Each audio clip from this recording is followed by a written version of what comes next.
Hello, my name is Monette Punzalan, and I'm going to go over the development of a language learning app called Speak Up. First, I'd like to introduce you to Jackie Corvera. Jackie is a 39-year-old, college-educated woman. She works full-time as an administrative coordinator at a university. While not at work, she devotes most of her time to caring for her 5-year-old son. She uses her phone and tablet for social media and for shows, movies, and podcasts, but usually when she is driving or in bed.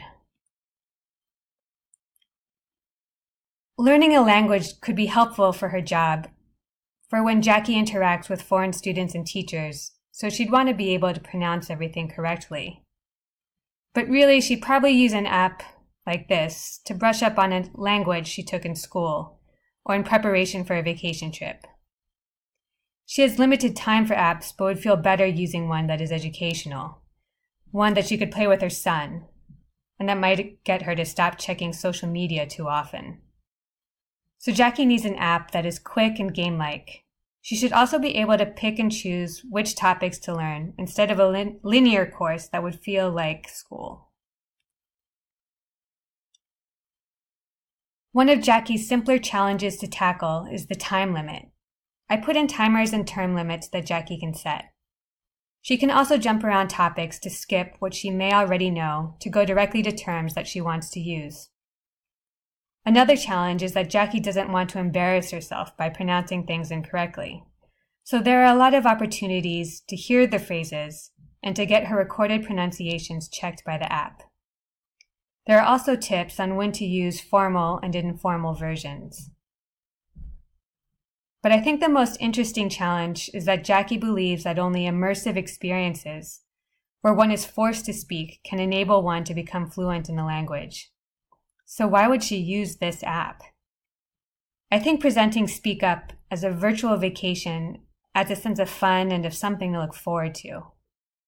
I emphasize building towards conversations that travelers would have in different scenarios. Jackie can also see friends who are using the app and can invite them to go on the same trip with her, and then they can practice with each other and motivate each other. Also, the app adds notes about local customs that can add context for her. Here are my initial user flows for choosing a lesson and for reviewing terms. Despite often using the forget password link and login pages, I forgot to add it here and forget again during the wireframing process. Before starting the sketches and wireframes, I expanded the user flow to help me figure out the navigation. This initially helped me determine the menu and the wireframes, but became too cumbersome to continue. I would probably sketch this out by hand in the future to save time.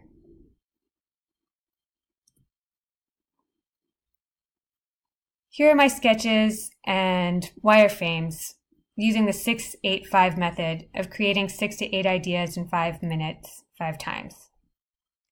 I tried to cover too many screens, so I did not give myself enough versions to choose from. I think I was also looking too much at other wireframes from other apps. I ended up creating wireframes for most of the app instead of certain tasks.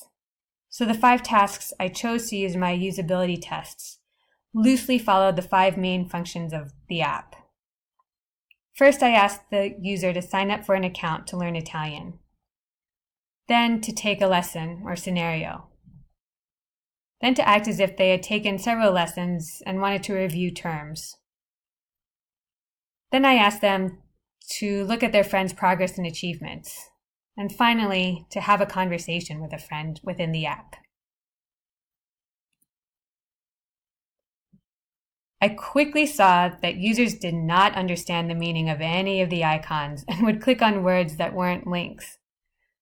Despite having a tip showing where to start to sign up for a language, users did not know where to go. They also didn't know where they were.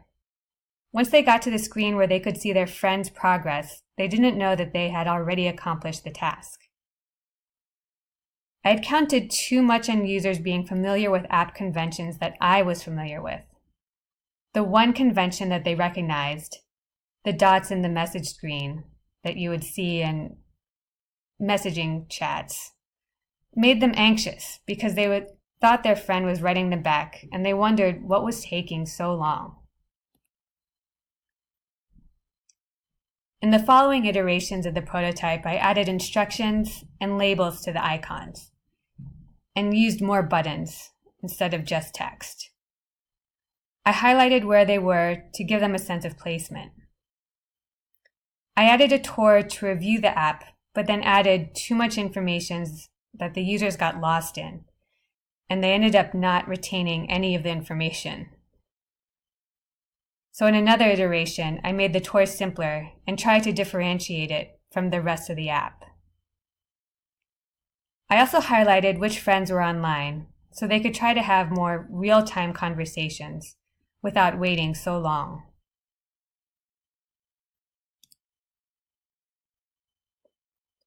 While figuring out the next steps, I thought it would be a good idea to go back to my hypothesis for solving Jackie's problems. I realized I did not develop enough of the game-like aspect so far, so I would add maps and images of people that users are talking to. I would also add achievement badges for motivation and for possibly unlocking special scenarios.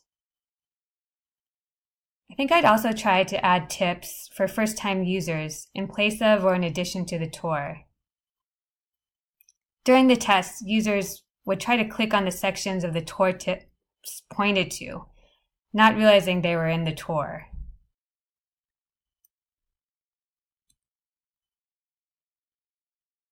On future projects, I will try to focus on the task instead of the whole app and not worry about how user flows and wireframe sketches look, because that eats up so much of my time. I'll continue to encourage users to voice all their thoughts, but still take notes on what they are clicking on. And I would try to put the users more at ease because they would get easily discouraged and feel like they weren't doing things the quote, unquote, right way. I got a lot of great feedback at the end of the user sessions when I asked them to speak about their overall impressions. At that point, after the tasks, I clarified what I was trying to do and they offered their suggestions. I hope you enjoyed my presentation of the SpeakUp app. If you're curious, here is the link to the latest prototype. I'd love to hear more feedback and suggestions. Thank you.